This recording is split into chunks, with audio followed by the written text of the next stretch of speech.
Welcome to Do What Matters Most. This is episode 4 in the series Current Trends That Are Modern Mistakes, part 2 of The Gathering Storm. When there is a threat to our families, there is wisdom in learning about what the threat is and then making adjustments where necessary to compensate. In this episode, you will learn about 2 trends that represent threats to the healthy growth of our children. The first threat is the increased tendency to make agreements and then ignore them. This allows people into the process of negotiating, and instead of honoring contracts or agreements, use them instead to gain an advantage. The second threat is the socialized and institutionalized acceptance of laziness and complacency regarding work, relationships, and religious commitments. This has always been an issue, but nowadays it is often supported by many peers and adults.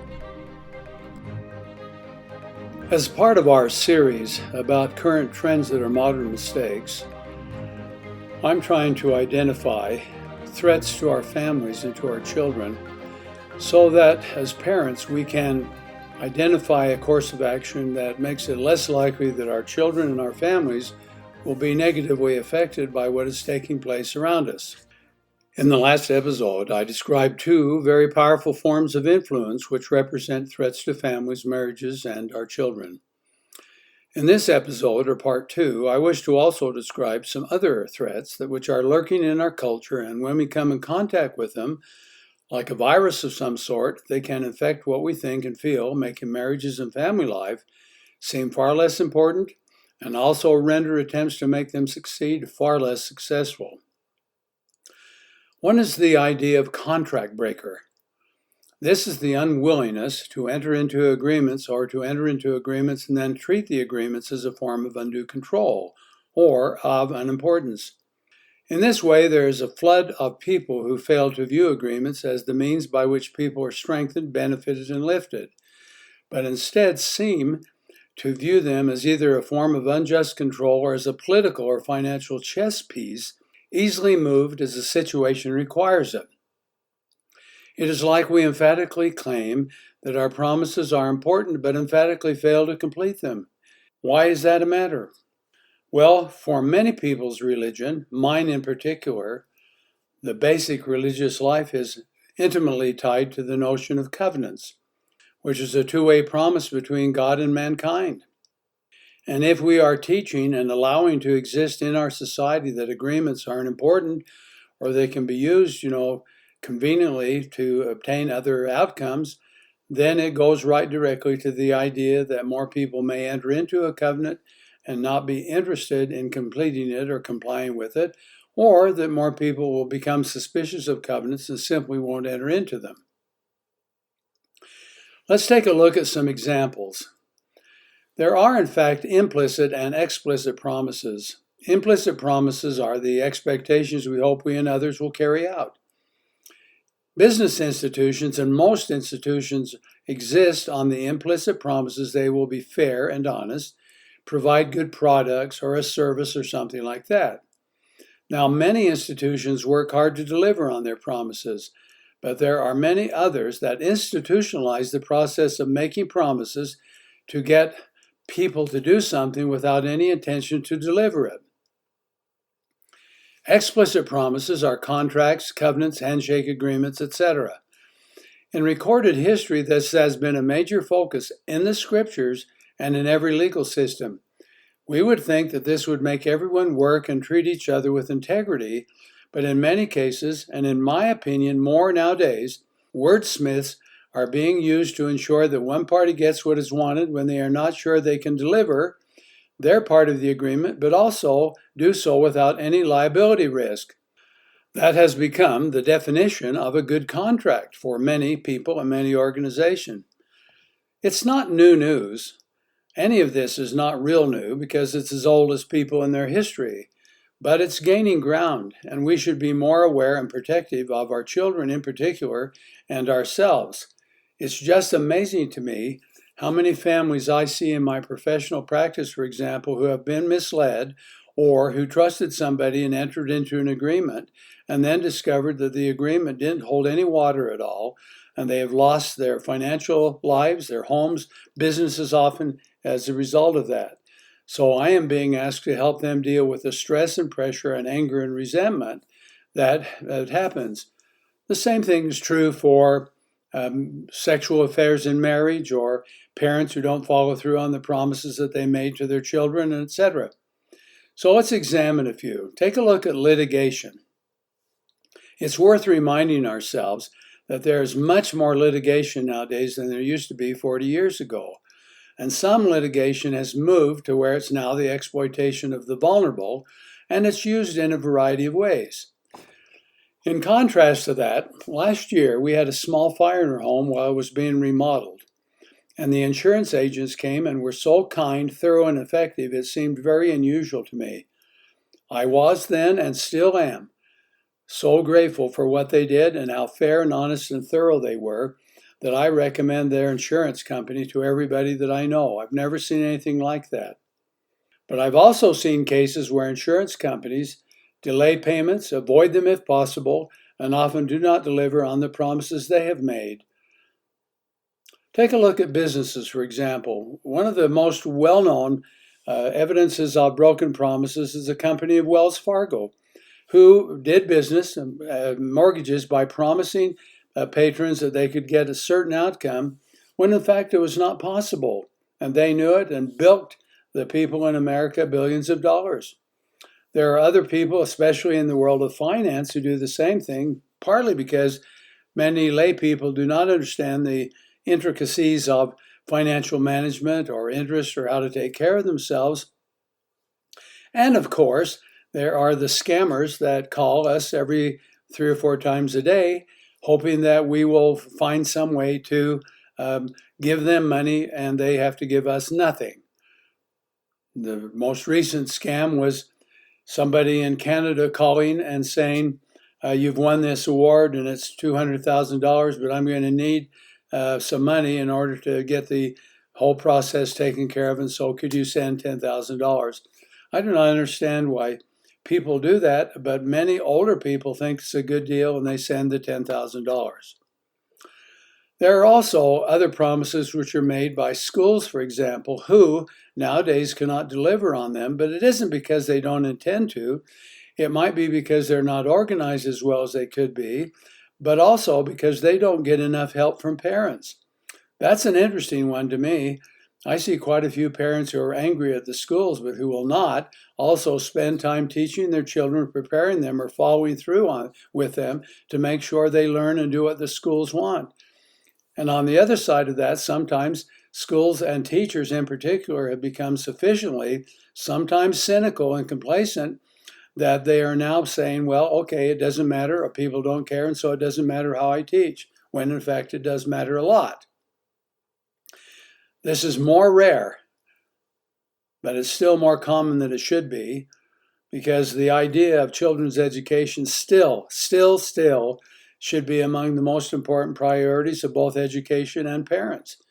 And when it works really well, when the combination comes together, it's a really happy experience to see high achievement, remarkable learning, good social conduct on the part of the children, and high-level cooperation between the parents and the school officials. I have also been impressed lately with the idea that there are some schools, including school districts, who will introduce topics into their curriculum that they think are worthwhile without informing anyone else, especially parents and children. And these topics are taught and the parents discover it only after the children have been taken through the process. It's amazing to me that people would intend to deceive or fail to keep their promises in order to get an ideology carried out in the education system and violate the promises they make to their patrons. Let's give an example to something else. There are many promises that men and women make to each other, not just acceptance and of worth, but what does it mean when there's, say, exploitation or some form of mismanagement of affection or control by one person over the other? What does it mean when we institutionalize the idea of trickery or dishonesty during courtship? And so we're manipulating the perception of the other person in order to get that person to give us something that they may not want to give. It's endemic. It is so much a part of social life that if you interviewed people and they talked about the possibility of dating, we've had to take virtually all people, let's say young singles as well as mid-singles, have to go through a sort of process to find out if the person is okay well before they're willing to spend any time with them. Then take a look at broken promises in parents to their children. Now, there are some that are unavoidable. There are some, like market conditions, that prevent parents from providing as well as they would like to. But when parents say to their children, these are the things you can expect from me, or they say, no, it's actually easier when it's actually more difficult, or they don't inform children at all, or they don't spend time with them, mentoring them, these are broken promises. These are broken promises that parents break where their children are concerned. And they may not notice the effect of them immediately, but I promise that if my practice is any indication, that children live as adults with the hurt and pain of broken promises from their parents in some way or another for years after they've left home. It could be my parents could and should have taught me about what good relationships are, and I don't know how to do that. Or I wish I'd have learned in my family some lessons about this or about that, which could have been part of family life, but parents either for whatever reason didn't provide them. In children's games now, we're actually seeing where one or two promises something to others in order to get what they want and then fail to deliver that. It becomes acceptable to see if you can get people to give something when you don't have to give anything in return. I've already spoken about institutional failure to keep promises, but I would like to point out to you that social media, for example, makes promises that people will get this or that or so on, the internet and so on, that they won't advertise, won't use your data when in fact they do. They believe that you can get something free, but you have to give up some personal data to get it. It is not free. It is not ever free, and is not the promise that you actually get. To win, for example, sometimes people use out cheating and consider it smart or a trick play as long as it results in getting what is wanted. I am dumbfounded even to see this run down into little leagues where the children are actually taught that they're going to do this, and it's some form of deception. Now, the deception, say in a game of football, is to make them believe that a certain play is coming when it's not. That's a legitimate form of deception. But an active deception about hiding, communicating something which is not true, and for coaches to do it or for parents to do it in order to win, in my opinion, is just unacceptable. And it is a terrible trend. The second one I want to talk about today that constitutes a threat to us, parents and families, occurs when something we recognize, that is, we know exactly what kind of success we want and we know what is necessary to achieve it, but we fail to do it. Now, you might call this as complacency and inertia, and it's a significant threat, but it is so much a part of the social life of our kids that it has become an acceptable form of behavior. You just typically ask any typical teacher, and they will say something, most will say, I'm still teaching the way I used to, but there are fewer kids in there who are paying attention. See, electronic devices are an acceptable part of the classroom, and therefore they're an acceptable part of indifference and disregard and disrespect on many occasions. Many parents and people, for example, could tell us what they believe they need to do to promote their own happiness and success, but then as we watch and listen, we're informed that they have little desire, time, or energy to actually do them. And you'd think, well, okay, if this is really important to you, why not? And the idea isn't just a lack of motivation, it's that the idea of complacency and not following through has become part of the social life in our society. While there are many faithful and devoted people who follow through with a sense of integrity, if we consider our news and we consider the events in our neighborhoods and our towns, we clearly see a mixture of responsible people and people who are complacent, lazy, and indifferent. In my case, many of the youth I see because they have been taught by the internet, or they have just wandered around like a group of weeds, and do not, even though the means exist for them to succeed, they fail to perform well below their native abilities. I also know that that's not news, at least new news, but it seems to me to be more abundantly happening around us in our families. We may also think that if we were to check the evidence, we can see that this is a trend, and it's not a happy one, where more married people and more youth and others just do not want to do what is necessary for the greatest success. I can think of some explicit examples for that. A young woman comes to me and she's decided to divorce her husband. In fact, they are divorced, and she needs a letter from her ex-husband now in order to complete some sort of legal action. And so she wants my help to get it, and so I communicate to him, and he sends it. And his first line is, "I've made the biggest mistake of my life." And if you knew the girl that he just didn't perform well for, she's got to be one of the nicest, best girls of the day, and he's been busy watching TV and doing other sports activities, and just can't seem to make himself do what is necessary to be a good husband. Take a look at schoolwork. How many of your children start their schoolwork on time, finish it before they leave, and get their homework done on the day it's assigned? Some do. There are large numbers who do not. In training seminars of educators this last year, I asked the teachers, would you just be generous, but tell me what percent of the students in your classroom will, when you say, please get your paper out and start your work, will actually do it on their own. It's way less than 40% for most teachers. Take a look at religious practices. Most religions have the right to have expectations that people will participate in some way. Visit or minister or do something, and then take a look and see how many people and what percent of the people just do not find time to actually do that. It's an interesting thing. In my garden, for example, I have some additional space, so this year I grew some melons, some additional melons, some good cantaloupe. We had so many that we wanted to share them. And while I was busy at work, my wife decided that she would go take them to some people who were homebound and widows and so forth.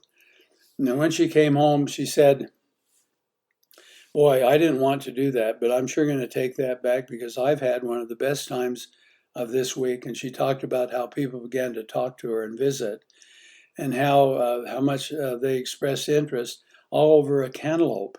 And when she got through doing that, she said, I have been lifted up by what people have said in their warmth.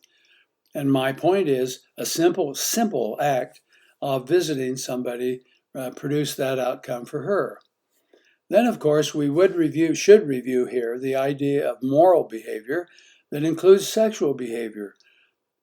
Almost everyone, at least everyone, should understand what standards are in relation to sexual behavior, or honesty or integrity, or lying or cheating, or whatever, or property or material things. But it's interesting to me, and sadly interesting, that so many of our young people appear to be crossing the boundaries of sexual morality and participating in sexual activities, thinking that and justifying that it's perfectly okay. It just seems much more common now than it used to in my lifetime. Now, when I get to this point, I sometimes think, okay, I'm a little jaundiced by the work I do, and maybe it's not this bad. But I have talked with people, with educators, with school counselors, and so on, and according to them, it's as bad as I think it is. How about keeping the law? If you want to do an assignment today, see how good you're willing to do that by. Drive the speed limit. No matter what it is, drive the exact speed limit for a week or a month and see if you're willing to do that and what it actually means. You might discover that we've also in our minds justified not keeping the law, not following through, because it's easier not to, or we come up with some other reason not to. Now, I have addressed these two trends today, not keeping promises, and then the other is the contract breaker, and the idea of the notion that people are more complacent and lazy and less organized in order to achieve. I'm not sure of the reasons for these. Maybe we're just getting tired. Maybe we're losing confidence in our leaders and they fail to inspire us. And I believe both those are possible reasons why these two trends are appear to be occurring and growing as fast as they appear to be. When there are not trusted leaders, people tend to believe that they don't have to follow through. And that's why good leadership, should be something that we value. Now, as in the first part of this two-part series, I've said here are some things I think we could do in our families to make sure our children don't fall prey to this. Here's some. Number one, you could, as a family, meet with your family and say, here's some things I promise to do, and I'm going to follow through and carry them out. You could also openly teach about the importance of making promises and keeping them, and pointing out when people do and when people don't, and talking about the consequences when people don't. It's most amazing for me that how people who, let's say, will violate a parental rule or will get themselves involved in some controlled substance and say, well, it doesn't bother anybody else, it doesn't hurt anybody else but me. Well, that's not been my experience. My experience has been that each person's personal behavior often has its consequences for large numbers of people. And so promises that you make matter a great deal. And then talk to them about the importance of following through to complete things that bring success. Help your children define what success would be. I know you might think that success is obvious, but it's not obvious.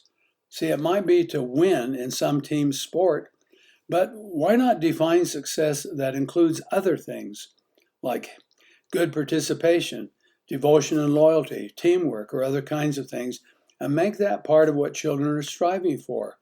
I think part of the reasons why kids have difficulty accepting the method or means that is necessary to achieve their success is they're not given a grand enough vision of what success might be. I also believe that if in our family we ask ourselves this question, what do the children have to do in our family to be successful members? And then review that.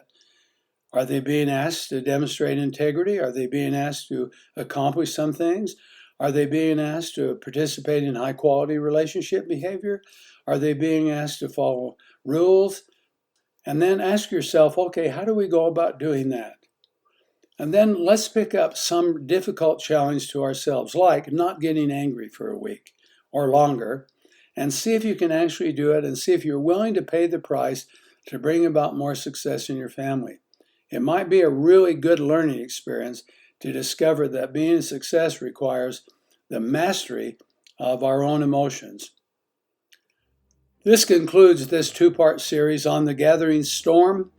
I hope you find it interesting, and more, I hope you find it helpful so that we confront the things that are threatening our children and families and make adaptations to successfully meet the threat and to have our families be very successful in the coming years. Thank you for listening to this episode of Do What Matters Most, which is sponsored by firstanswers.com, where you can find new tools for families and parents of 21st century kids with a focus on emotional self-reliance. Visit firstanswers.com to sign up for a free newsletter. Find Do What Matters Most on Facebook and our website, mattersmostmedia.org, where you can ask Dr. Scoresby your own questions. Remember to subscribe to stay up to date with new episodes. Give us a rating and write a review on the podcast app or Google Podcasts and let us know what you think about Do What Matters Most.